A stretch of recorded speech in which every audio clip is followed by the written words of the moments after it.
예, 이번 시간은 열과 에너지, 그동안 첫 번째 열기관의 내부 에너지를 들어갑니다.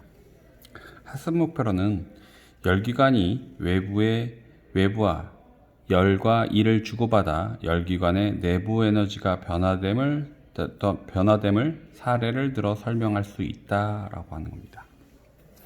그래서 왼쪽 그림을 보면요. 세계 최초의 자동차는 1771년에 프랑스 군대에서 포차를 끌기 위해서 만든 증기기관을 이용한 자동차다. 그래서 그 전에까지를 어떤 물체를 일 같은 걸 할 때는 그 전에까지는 증기기관이 발명되기 전까지 무엇을 했냐라고 얘기하면 동물드릴을 사용했습니다. 그래서 동물드릴이라고 얘기하니까 대표적으로 사람들의 경우는요. 우리나라의 경우는 거의 대부분 소를 사용했겠지만 유럽의 경우는 말을 사용했습니다. 그래서 1마력, 2마력, 3마력 뭐 이렇게 얘기하는 거의 기준이라고 하는 게 뭐냐면 말 한 마리가 얼만큼 일을 했는지 같은 시간 동안에 말 두 마리가 하는 일, 말 세 마리가 하는 일, 그래서 그걸 이제 통상적으로 우리가 얘기하면 한 마리의 말이 하는 그 일률, 그래서 이제 1HP, 1호스파워라고 얘기하죠. 흔히 큰 멋진 자동차 람보르기니 그런 차들에는 550마력 이렇게 얘기합니다. 그러면 그렇다고 얘기하면 말 550마리가 끼랴 했더니 동시에 달려가는 그런 힘, 그 정도의 파워라고 얘기를 하죠. 그런데 이 말이라는 도구를 사용하다 보니 말이라는 기구, 도구를 사용하다 보니까 문제되는 게 뭐냐면 컨디션에 따라, 날씨에 따라 왔다 갔다 합니다. 그러다 보니까 좀 더 체계화되고 일정하게 할 수 있는 기관은 무엇일까? 그래서 발명하게 된 게 뭐냐면 제임스 와트라는 사람이 증기기관을 만들죠. 증기기관을 만들다 보니까 증기기관 어떤 거니? 바로 석탄을 떼서 열 에너지를 이용해서 그 피스톤을 반복시켜서 이제 바퀴를 돌리는 겁니다. 그래서 왼쪽 같은 이런 증기기관을 만들어 가지고요. 자동차를 그래서 뒤쪽에 포차를 끌기 위해서 만든 거죠. 오른쪽 위에 있는 사진 같은 걸 보면요. 무게가 대략 567톤에 따른대요. 그리고 3,600톤의 화물을 싣고 대략 100km/h의 속력으로 달릴 수 있는 엄청난 힘을 자랑했다고 합니다. 그래서 이런 증기기관, 다시 말하면 열을 이용해서, 열 에너지를 이용해서 운동 에너지로 바꾸는 기관, 그런 걸 이제 열기관이라고 합니다. 그래서 그런 열기관엔 기본적으로 어떤 원리가 숨어 있는지 알아보는 겁니다. 그래서 첫 번째, 열역학 1법칙입니다. 물론 열역학 1법칙 하기 전에 열역학 법칙이라고 하면 어떤 것이 있냐라고 하면 열역학 0법칙이 있습니다. 그래서 왼쪽 아래 이렇게 있죠. 물체 A와 B가 열평형, 다시 말하면 여기 물체 A가 있고요. 여기 물체 B가 있습니다. 그런데 A와 B의 뭐가 같아? 온도가 같다고 합니다. and 여기 물체가 C가 있는데 B와 C의 무엇이 같아? 온도가 같습니다. 라고 얘기할 때 이러면 생각할 수 있는 게 있겠죠. A와 C는 무엇이 같을까요? 그렇죠. 얘는 온도가 같습니다. 그래서 서로 뭐가 같다? 온도가 같다. 그래서 이걸 열평형 상태라고 합니다. 그래서 열평형 상태에 대한 법칙, 이걸 열역학 영응법칙이라고 얘기하고요. 또 열역학 1법칙이 있어. 요거는 계략적으로 설명하면 이거는 에너지 보존 법칙이라고 합니다. 그래서 이번 시간에 다룰 거고요. 그 다음에 열역학 2법칙이 있습니다. 흔히 이걸 엔트로피의 법칙입니다. 이건 다음 시간에 다룰 거고요. 열역학 3법칙도 있어요. 요거는 절대 영도에 대한 거고요. 절대 영도는 도달하지 못한다에 대한 겁니다. 그거는 이제 이번 시간은, 그리고 다음 시간에 이렇게 얘기할 거요. 그냥 참고로 그냥 영법칙도 있었다, 3법칙도 이렇게 얘기하면 될 것 같고요. 그거에 관련돼서 이제 열이라는 걸 봅니다. 열의 경우는요, 보면 아래쪽에 세 번째, 네 번째 줄은 이처럼 고온의 물체에서 저온의 물체로 스스로 이동하는 에너지를 열이라고 합니다. 스스로 무언가 주어지 않아도 무언가 가하지 않아도 항상 지 혼자 알아서 움직이는 거. 그래서 고온에서 어디로 간다? 저온으로 자동으로 지 혼자 알아서 이동하는 에너지, 이걸 열이라고 합니다. 그러면 이렇게 얘기를 하면 차가운 물체는 따뜻해지잖아요. 다시 말하면 얼음을 놔둡니다. 얼음을 놔두면 얼음의 경우는 온도를 얘기하면 뭐 영하 5도씨도 되겠죠. 놔뒀더니 자기 혼자, 지 혼자 스스로 물이 되었다고 합시다. 그래서 요거 10도씨 물이 되었다고 합니다. 그러면 이렇게 얘기할 땐 얼음은 그대로 놔뒀을 때도 그냥 자연적으로 이렇게 되니까 열은 외부에서 받은 게 이게 아니고요. 요 얼음 입장에서 따져보면 외부에서 무엇이 들어갔나요? 무엇이 들어갔나요? 열이라는 에너지가 들어갔죠. 그래서 이 열이라는 게 저온에서 고온으로 갈 때 자연적으로 스스로 이동했다는 건 아니고요. 얼음을 놔두면 외부의 고온의 상태에서 저온의 얼음으로 이동을 한다. 이걸 열이라고 정의를 내려옵니다. 그리고 아래쪽에 보면 열평형 상태가 있는데, 열평형 상태라고 얘기하는 건 그래프로 표현을 해보면 온도가 있고요. 그 다음에 시간이 있습니다. 어떤 물체의 상태가 고온의 물체 상태야. 어떤 물체의 상태가 저온의 물체 상태입니다. 근데 요 저온의 물체 상태 그리고 고온의 물체 상태가 가만히 놔두면 고온의 물체는 아래로 내려갑니다. 저온의 물체 상태는 위로 올라갑니다. 그래서 이렇게 올라가겠죠. 그래서 A라는 물체, 고온의 A라는 물체, 그리고 저온의 B라는 물체를 놔둬버리면 그 두 물체를 맞닿게 서로 부딪혀 놓으면, 맞닿아 놓으면 A라는 물체에서 어디로? B라는 물체로, 고온에서 저온의 물체로 무엇이 이동한다? 열이라는 에너지가 이동한다는 거죠. 그래서 결국엔 어떠한 특정한 온도에 해당되는, 그래서 열평형 온도에 도달한다는 얘기죠. 이제 다음 페이지 봅시다. 보면 왼쪽 위에 보면 그림 1-44와 같이 높은 압력의 수증기가 증기기관의 실린더 안으로 들어오면 수증기가 팽창하면서 피스톤을 밀어낸다. 다시 말하면 요 안에 높은 압력의 수증기를 집어넣어 버리면, 압력이 세다는 얘기는 뭐냐면 누르는 힘이 세다는 얘기예요. 같은 면적일 때. 그러니까 당연히 밀려가겠죠. 그렇기 때문에 피스톤은 움직입니다. 그래서 피스톤이 움직이고, 물론 왔다 갔다 하면서, 다시 말하면 압력의 수증기를 밀어 넣어주기도 하고 압력의 수증기를 빼주기도 하면 이 피스톤이 왔다 갔다 하겠죠. 그래서 고온의 에너지, 압력을 눌러 가했더니 피스톤이 움직이더라. 역으로 얘기하면 낮은 압력의 수증기가 돼버리면 어떻게 돼? 밀려 나가겠죠. 그래서 열 에너지가 결국엔 운동 에너지로 바꾸는 기관, 그래서 열 에너지를 이용해서 다른 일을 하는 기관, 이런 걸 이제 뭐라고 얘기한다? 열기관이라고 합니다. 그럼 그 열기관의 경우는 크게 우리 교과서에 있는 것처럼 내연기관도 있고요. 또 이 내자는 안 내자예요. 그러니까 뭐가 있니? 외연기관이라는 것도 있습니다. 흔히 우리가 알고 있는 자동차, 휘발유, 디젤, 경유, 이런 것들이 다 내연기관입니다. 여기서 연이라는 건 연소하다는 뜻이죠. 안에서 연소하는 기관. 그래서 이런 걸 흔히 대표적으로 휘발유, 디젤차 같이 이런 것들이 얘기하죠. 왜 연기관이라고 하면 밖에서 태우는 기관, 그래서 대표적이라고 얘기하면 증기기관이 외연기관입니다. 기관의 외부에서 때우니까. 그런 기관들이 있는데요. 이거엔 어떤 원리인지를 찾아보려면 왼쪽에 보면 키움 활동이라고 있습니다. 근데 여기 있는 건 뭐냐면 좀 전에 쌤이 설명할 때 이거 높은 압력의 수증기라고 얘기했는데 압력이라고 하는 게 정의 아직 내리지 않았는데 그 전에까지 우리는 물체에 힘을 가합니다. 이렇게 얘기했어.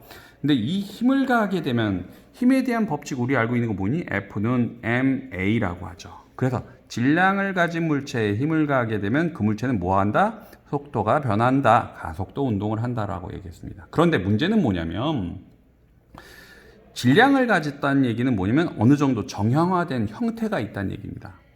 물론 정형화되지 않은 것도 질량을 가지고 있어.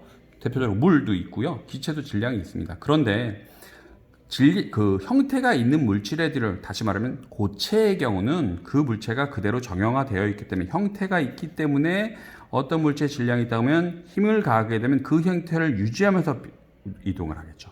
근데 여기에 어떤 유체, 흐르는 물체가 있다고 합시다. 그러면 여기 힘을 가하게 되면 다시 말하면 여기 공기가 있어. 공기라는 유체가 있을 때 여기다 힘을 가하게 되면 형태가 바뀌겠지. 그러다 보니까 이러한 형태가 바뀌는 이런 유체들의 경우는 정형화되지 않았기 때문에 외부의 어떤 그 공간을 잡아두기 위한 뭐라 그래야 되지? 용기 이런 것들이 필요할 겁니다.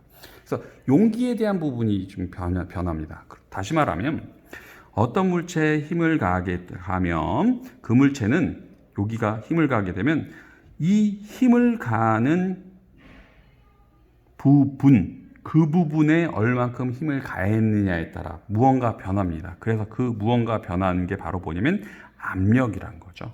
그래서 이 압력이라는 게 뭐냐면 단위 면적당 누르는 힘이에요. 그래서 P는 압력이고요. F는 힘, 그리고 A는 면적입니다. 그래서 단위 면적당 누르는 힘을 이제 압력이라는 걸 다녔습니다. 그래서 대표적으로 압력이라고 비교하는 게 뭐냐면 여기에 손이 있습니다. 손에 손가락을 하나를 가지고 쭉 누르면 같은 힘을 가하게 되면 우리가 느끼는 그 압력은 똑같을 거야. 그런데 이걸 비슷한 거로 펜을 가지고 이렇게 눌러보면 아야 하게 되죠. 왜 아야 하냐면 똑같은 힘을 누른다고 하더라도 단위 면적이 틀리기 때문에. 그래서 이 면적, 다시 말하면 압력이 틀리기 때문에 그렇습니다. 어쨌든 다시 돌아와서 그림을 보면요. 실린더에 줄을 놔두고 줄을 위에서 누르니까 다시 말하면 여기서 한번 그려볼게요. 이런 실린더가 있고요. 위에 이렇게 피스톤이 있고 그 다음에 그 위에 줄을 놔둡니다. 그러면 얘는 아래쪽으로 뭐가 작용하니? 바로 힘이 작용하지. 얼마큼의 힘? mg만큼 질량을 m이라고 얘기하면 mg만큼 힘을 받고 있겠죠. 그러다 보니까 이 물체 안에 있는 기체의 경우는 누르는 힘을 받아요. 그러면 계속 아래로 내려갈까요? 그러진 않겠지. 이 안에 있는 유체의 경우는 힘을 받아. 그런데 여기 피스톤의 단면적 A만큼의 그래서 힘을 받습니다. 그러다 보니까 이 피스톤의 경우는 아래쪽으로 내려오려고 하지만 이 기체가 역으로 하면 위로 받아 올리는 압력도 있겠죠. 그래서 그 압력의 경우는 어떻게 된다? 단위 면적당 누르는 힘과 이것과 같습니다. 그러다 보니까 요 힘의 크기와 그리고 요 위로 올려주는 힘과 같겠죠. 그래서 요 유체에다가 열을 가합니다. 열을 가하게 되면 요 안에 있는 분자가 점점 운동을 빨리 활발하게 하겠죠. 대표적으로 여기 가열되는 압력솥에 있는 것처럼 냄비에다가 물을 넣고 가열을 하게 되면 증기가 나오면서 푸 하고 튀어나갑니다. 그러다 보니까 외부로 날아가는 운동 에너지가 증가해. 그래서 온도를 열을 가하게 되면 요 안에 있는 분자들이 제자리에서 왔다 갔다 하는 것이 아니고 좀 더 먼 거리를 왔다 갔다 합니다. 그래서 운동 에너지가 증가해. 그러면서 에너지가 증가하니까 벽을 더 많이 때려. 그러니까 위로 점점 올라가서 이게 위쪽으로 이렇게 실린더가 위로 올라가겠죠. 그러다 보니까 외부에다가 일을 해줍니다. 밀어주면서 일을 해줘요. 그러다 보니까 그거 일을 해줘서 W는 우리 알고 있는 공식은 뭐니? F 곱하기 S죠. F는 여기 해주면 F는 P 곱하기 A죠. 그래서 써보면 P 곱하기 A 곱하기 S야. 그런데 A라고 얘기하는 건 뭐니? A라고 얘기하는 건 요 단면적일 테고요. S는 뭐냐면 힘이 작용한 여기 S 거리입니다. 그러면 요 피스톤에서 밑에 면적과 높이가 해당되는 요게 바로 뭐냐? 바로 V, 볼륨, 부피가 됩니다. 그래서 유체, 기체, 흐르는 물체의 경우는요, 그 물체 해준 일은 뭐야? 압력과 부피의 곱으로 나타낼 수 있습니다. 그러다 보니까 요걸 우리 흔히 요거 힘과 이동거리 그래프에서 어떤 면적이라고 얘기하는 게 1이었죠. 그러다 보니까 똑같이 압력과 부피 그래프에서 면적이 해당되는 것보다 바로 1과 같습니다. 오케이. 이렇게 하고요. 53페이지 위쪽으로 봅니다. 그래서 내부 에너지와 연력학 1법칙이라고 얘기하는데 아래쪽에 내부 에너지 여기 있는 거 위에 잠깐 봅니다. 개를 이루는 분자들의 운동 에너지와 분자 사이의 인력에 따른 포텐셜 에너지 등 정지한 개가 가지는 전체 에너지를 내부 에너지라고 한다. 좀 복잡한데 뭐냐면 어떤 물체가 가지고 있을 때, 가만히 있을 때 얘가 가만히 있음에도 불구하고 가질 수 있는 에너지, 이걸 싹 다 포텐셜 에너지, 아니 내부 에너지라고 얘기하는 겁니다. 물론 어떤 물체가 여기 제자리에 정지하고 있어요. 그럼 이 물체도 가만히 있을 때도 내부 에너지가 있다는 얘기입니다. 물론 어떤 물체가 바로 위쪽으로 올라가서 변했어, 높이 h만큼 이동을 했어라고 얘기하면 흔히 우리가 알고 있는 포텐셜 에너지도 되겠지만 문제는 얘 안에는 입자들도 있겠죠. 원자들 있고 분자들도 있을 거야. 그럼 그 분자들이 제자리에서 가만히 있을 수도 있고요. 제자리에서 진동도 할 겁니다. 그러다 보니까 이 진동에 해당되는 제자리에서 운동할 때 생기는 에너지, 우리 육안상에는 보이진 않지만 그런 에너지의 총합, 이런 걸 이제 내부 에너지라고 합니다. 그래서 그 내부 에너지라고 얘기하는데 요 아래에서 나오는 것처럼 분자의 크기나 분자의 사이의 인력을 무시할 수 있는 이상 기체만으로 이루어진 개의 내부 에너지는 기체 분자의 운동에너지 총합과 같고 이를 기체 절대 온도에 비례한대. 그래서 어떤 물체가 그 중에서 기체의 경우는요, 다른 거, 다시 말해 분자의 크기랑 분자 사이의 인력을 무시할 수 있는 그런 기체들을 흔히 이상기체라고 얘기하는데, 그 이상기체에서는 내부 에너지, 이상기체에서는 기체 분자의 운동 에너지 총합이 항상 일정하고 그 다음에 기체의 절대 온도가 내부 에너지에 비례하다는 얘기입니다. 그래서 그런 것들을 가지고 얘기하는데, 그러면 얘기한 게, 선생님, 이상기체는 이상적인 기체, 다시 말하면 실제 존재하지 않는 기체인가요? 맞아요. 그런데 이상기체라고 생각을 하고 일반 기체를 이상기체라고 생각을 한다고 하더라도 그게 크게 차이가 없기 때문에 그런 것들을 이제 이상기체라고 합니다. 그래서 이상기체라고 얘기하는 건 여기 아래에 있는 것처럼 분자의 크기를 무시할 수 있니? 모든 것들을? 그건 아니야. 그리고 또 하나, 분자 사이에 작용한 힘을 무시할 수 있니? 그것도 아니야. 하지만 여기에 있는 것처럼 빛의 분자가 충돌할 때 운동 에너지가 보존되는 것도 아니야. 그런데 그걸 무시한다고 하더라도 그거에 가까운 분자들을 계산을 하는 걸 이제 이상기체라고 얘기하는데, 그렇다고 그렇게 계산을 하도 일반 기체에 유사하기 때문에 그런 것들을 계산하지 않습니다. 다시 말하면 어떤 물체의 에너지를 계산할 때 10만이라고 합시다. 10만이라고 하는 에너지가 있는데 그 에너지가 분자의 크기를 그리고 분자 사이의 운동 에너지 힘을 그리고 또 충돌할 때 에너지가 보존되지 않는 경우를 했더니 그게 0.000 얼마래. 다시 말하면 좀 작죠. 그러다 보니까 그런 것들을 계산하기 좀 힘들지. 그러니까 이런 거 빼고 우리 일반적으로 계산할 수 있는 그런 기체만 다루자. 그런 걸 이제 이상기체라고 얘기하고 그런 것들만 계산해보자라고 얘기하는 걸 이상기체라고 합니다. 그래서 그걸 가지고 이제 얘기를 할 건데, 그럴 때 이제 연력학 1 법칙을 얘기합니다. 그래서 연락각 1법칙이라고 얘기하는 건 공급된 열은 내부 에너지와 그리고 1의 합과 같다는 얘기입니다. 그래서 좀 더 써보면 Q는 열입니다. 물론 경우에 따라 공급될 수도 있고요. 열을 뺏기기도 할 수도 있겠고요. U라고 쓴 건 이건 뭐냐면 내부 에너지입니다. 그리고 W는 한 1이라고 얘기하죠. 그래서 간단히 얘기해 보면 만약에 공급된 열이 100이라고 합시다. 그러면 내부 에너지가 30만큼 가져갔대. 그러면 이 물체가 외부에 한 일은 얼마일까요? 그렇죠. 70 이렇게 되겠죠. 그래서 그냥 간단한 산수라고 생각해 주면 돼요. 공급된 열이 0입니다. 그러면 내부 에너지가 30만큼 가져갔으면 외부에 한 일은 얼마일까요? 요거 마이너스 30이 되겠죠. 오케이? 그러면 공급된 열이 100이라고 얘기합시다. 그런데 내부 에너지가 제로가 됐어.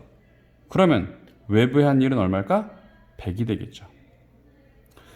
마지막으로 공급된 열이 100이라고 얘기하면 내부 에너지가 100이면 공급된 열은 얼마일까? 제로가 되겠죠. 그러면 요 공급된 열에 대한 부분, 그리고 내부 에너지에 대한 부분, 그리고 외부의 한 일에 대한 부분이 어떻게 되는지 한번 봅니다. 페이지를 보면요. 자, 첫 번째 하는 거 뭐냐면 요 경우입니다. 요게 1번 케이스고요. 그래서 이거를 1번 케이스라고 얘기하는 건 뭐냐면 공급된 열이 100이라고 얘기하자. 그래서 요 1번이 바로 뭐냐면 트니 등압 과정이라고 합니다. 그래서 등압 과정이라니까 공급된 열이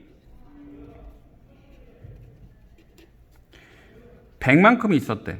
그러면 내부 에너지가 만약에 30만큼 가져가면 외부의 한 일은 얼마일까요? 그죠? 이거 70입니다. 나눠 갖는다는 얘기죠. 압력이 일정할 때. 오케이? 그럼 두 번째 과정은 뭐냐면 우리 교과서에 있는 거 보면 이제 등적 과정입니다. 그런데 등적 과정이라고 얘기하는 건 바로 뭐냐면 요게 요겁니다. 요게 2번 과정이죠. 뭔 소리냐면 Q는 U 플러스 W래. 그런데 이 등적 요 적자라는 게 부피 적자입니다. 부피가 변하지 않아. 무슨 말이냐면 W는 PV였죠. V라는 게 뭐냐면 부피야. 그러다 보니까 등적 과정에선 요 항이 제로가 됩니다. 부피 변화가 없어. 부피 변화가 없으니까 공급된 열이 다 뭐로 간다? 내부 에너지로 가져갑니다. 그다음에 세 번째 뭐냐면 등온 과정이라고 합니다.